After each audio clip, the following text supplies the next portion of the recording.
बिहार में होने वाले विधानसभा चुनाव से पहले आखिरकार क्या भारतीय जनता पार्टी की जो राजनीति है या भारतीय जनता पार्टी की रणनीति वोट बैंक वाली, क्या ये रणनीति काम आएगी?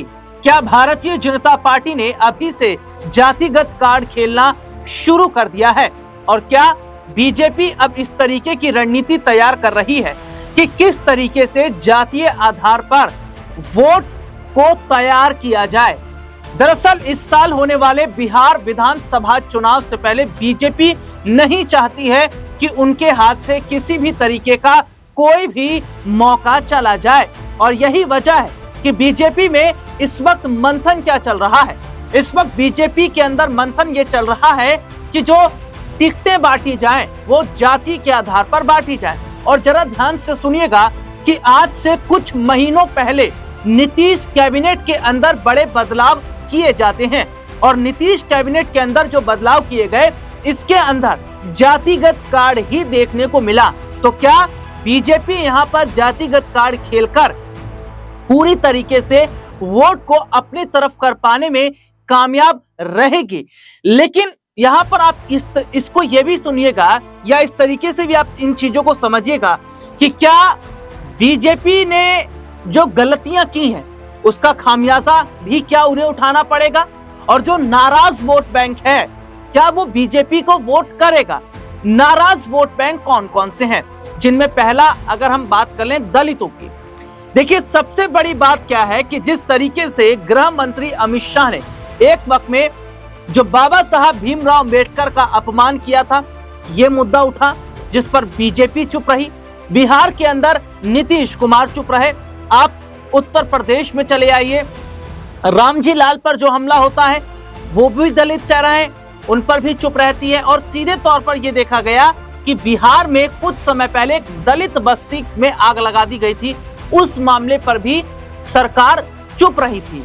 नीतीश सरकार चुप रही थी, नीतीश की तरफ से कोई बयान नहीं, बीजेपी की तरफ से कोई बयान नहीं। तो ऐसे में ये देखा जा रहा है कि जो दलित वोट बैंक है वो बीजेपी से नाराज चल रहा है, और सबसे बड़ा वोट बैंक जो नाराज है वो मुस्लिम वोट बैंक है। वक्फ बिल का यहाँ पर हम जिक्र कर लेते हैं।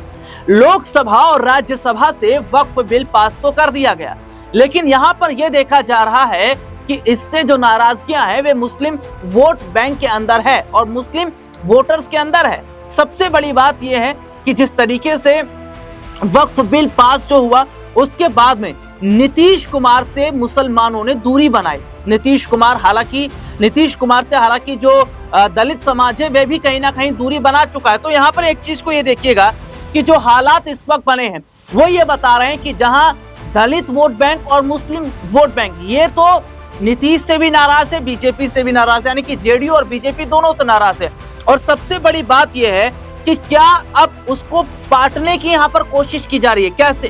क्योंकि जाति के आधार पर टिकट बांटने का काम यहाँ पर किया जाना है बीजेपी की तरफ से। और यहाँ पर यह भी देखा जा रहा है कि अगर बीजेपी वोट की जो राजनीति है वो कर लेती है तो इसमें फायदा मिलेगा, लेकिन नीतीश कुमार को क्या वाकई बीजेपी खा गई? भले ही बीजेपी यहां पर ज्यादा सीटें जीत लाए, लेकिन नीतीश का क्या होगा?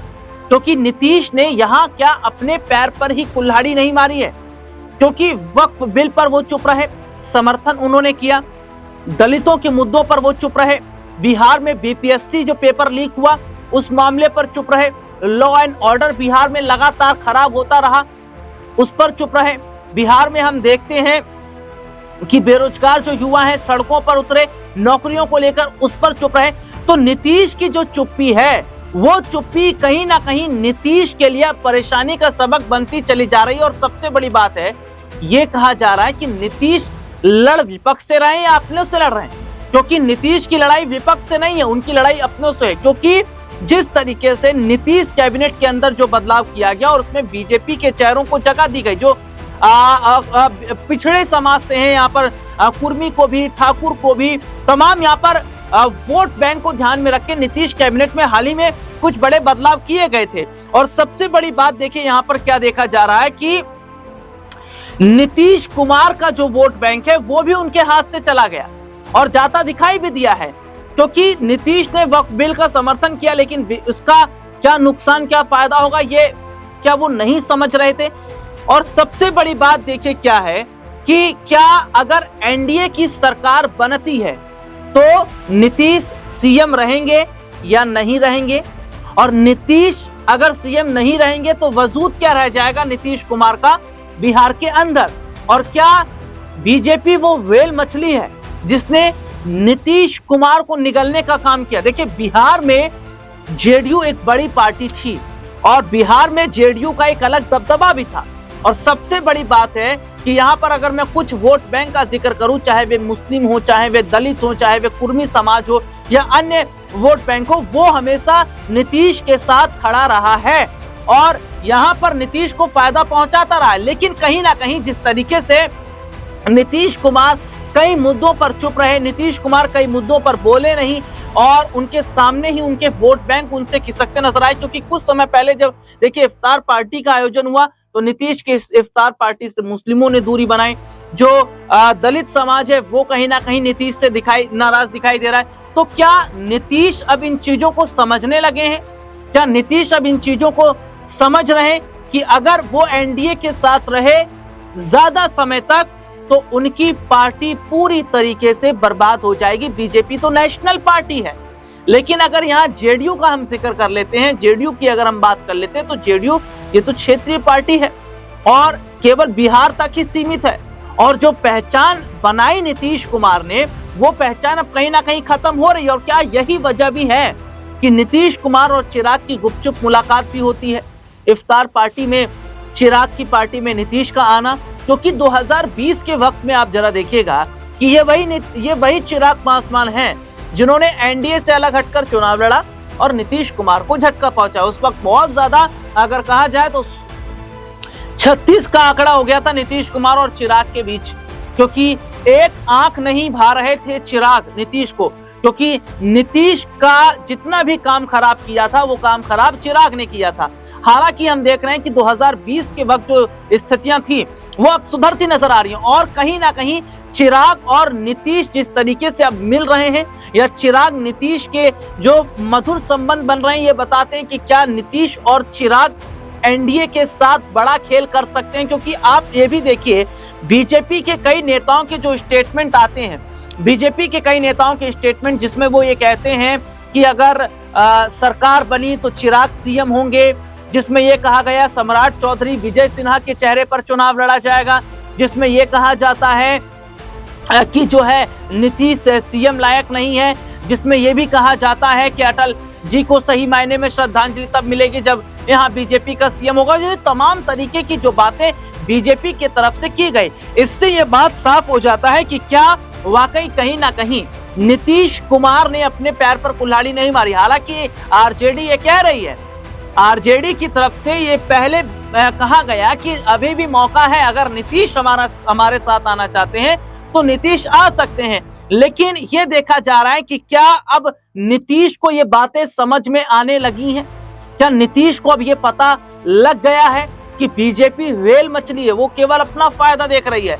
बीजेपी की सरकार जहां जहां है, आप एक चीज देखिए, वहां वहां सीएम भी उनका है। आप राजस्थान में उठाकर देख लीजिए, राजस्थान में भजन लाल शर्मा, मध्य प्रदेश में मोहन यादव, हरियाणा में नायब सिंह सैनी, महाराष्ट्र में देवेंद्र फडणवीस, दिल्ली के अंदर रेखा गुप्ता। तो यहाँ पर ये देखा जा रहा है कि जो बीजेपी है वो अपने अनुसार ही सीएम बनाती है, यानी कि उनके आदमी ही हो। तो देखिए नीतीश जब तक सीएम थे या सीएम है तो नीतीश वो काम नहीं कर रहे थे या वो बात नहीं मान रहे थे, लेकिन बीजेपी का ही सीएम होगा तो वही काम करेगा जो दिल्ली से आदेश जाएगा। तो ऐसे में देखा जा रहा है कि नीतीश ये बात समझ रहे हैं कि अगर बीजेपी का सीएम बना तो उनकी पार्टी का क्या होगा, उनके बेटे का राजनीतिक भविष्य क्या होगा, निशांत का, जो कि आगे देखिए उनके बेटे की अगर मैं बात कर लेता हूं तो उनके बेटा अभी राजनीति में आया भी नहीं है। और ऐसे में हम ये देख रहे हैं कि बीजेपी चाहती भी नहीं है कि नीतीश के बेटे की राजनीति में एंट्री हो, क्योंकि अगर ऐसा हुआ तो बीजेपी का खेल बिगड़ता नजर आएगा। तो यहाँ पर नीतीश को क्या ये समझना पड़ेगा कि अगर उन्हें अपनी पार्टी वोट बैंक को बचाना है, अगर उन्हें अपने बेटे के भविष्य को ध्यान में रखना है, तो क्या यही वक्त है एनडीए से अलग होने का? और क्या यही वजह है कि चिराग पासवान ने कहा कि क्या कहा चिराग पासवान ने? चिराग पासवान का एक स्टेटमेंट आया है, पार्टी अगर कहेगी तो मैं चुनाव लड़ने के लिए तैयार हूं। यानी कि अभी कुछ कह नहीं रहे। पहले क्या चर्चा चल रही थी? सीटों को लेकर मुझे 40 सीटें चाहिए, मुझे मांझी कह रहे थे कि मुझे भी 40 सीटें चाहिए, सीटों को लेकर पहले बात हो रही थी। अब क्या कह रहे हैं चिराग? चिराग कह रहे हैं कि पार्टी कहेगी तो चुनाव लड़ूंगा। और इसके साथ ही वो ये भी क्या कह रहे हैं कि उनका जन्म मुंबई में हुआ और काम जो है मुंबई में किया, इधर उधर उन्होंने काम किया, लेकिन लगाव उनका बिहार से है, क्योंकि उन्होंने एक चीज देखी कि बिहार के जो लोग हैं उनको किस तरीके से जो बड़े शहर हैं वहां से उन्हें भगाया जाता, उनके साथ बदसलूकी होती है। तो ये चीजें चिराग को पसंद नहीं आई। तो चिराग ये कहना चाह रहे हैं कि मुझे बिहार के लोगों से लगाव है और मैं बिहार की राजनीति को समझना चाहता हूं। तो यहां पर देखा जा रहा है कि चिराग भी तैयार है, यानी कि चिराग भी खुद को बड़ा बनाना चाह रहे हैं। तो क्या ऐसे में नीतीश और चिराग एक साथ यहां पर कुछ बड़ा कर सकते हैं? और सबसे बड़ी बात यह भी देखी जा रही है कि कहीं ऐसा तो नहीं है कि नीतीश की पार्टी में भी दो फाड़ हो जाए, क्योंकि नीतीश की जो पार्टी है उस पर लल्लन सिंह की भी नजर बनी हुई है। क्या लल्लन सिंह तो नहीं है जो नीतीश का खेल बिगाड़ेंगे? ऐसा तो नहीं है, अगर नीतीश का खेल लल्लन बिगाड़ते हैं तो नीतीश लल्लन को साइडलाइन कर देंगे। तो ये जरूर देखना होगा कि क्या जो इस साल चुनाव है उस चुनाव से पहले क्या एनडीए का जो भाग है वो बढ़ता नजर आएगा। आज के लिए इतना ही, आपसे फिर दोबारा मुलाकात होगी, तब तक के लिए इजाजत दीजिए, नमस्कार।